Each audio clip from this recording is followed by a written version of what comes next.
Hi, நீங்கள் daily trade பண்ணுறீங்க. ஆனால் இப்போ வரைக்குமே எவ்வளோ ரிஸ்க் எடுக்கலாம் அப்படிங்கிறத கால்குலேட் பண்ண தெரியலையா?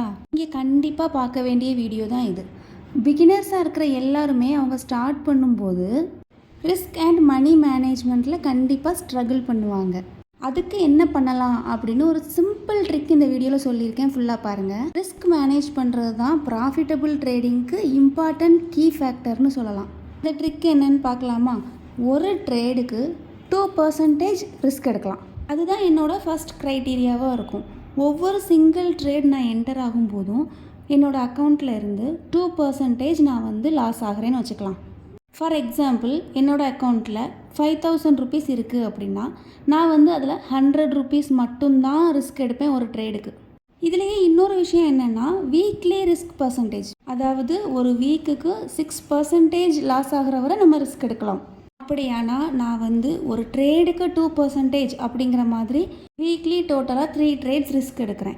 சப்போஸ் நான் டியூஸ்டேவே 6% நான் லாஸ் பண்ணிட்டேன் அப்படின்னா அந்த வீக் நான் ட்ரேடே பண்ண மாட்டேன். அதுக்கப்புறமா எல்லாருக்கும் கான்செப்ட் புரிஞ்சிருக்குன்னு நினைக்கிறேன். ரிஸ்க் மேனேஜ்மெண்ட்டில் இன்னும் வீடியோஸ் வேணும் அப்படின்னா கமெண்ட் பண்ணுங்கள். பிடிச்சிருந்தா லைக் அண்ட் சப்ஸ்கிரைப் பண்ணுங்கள். தேங்க்யூ.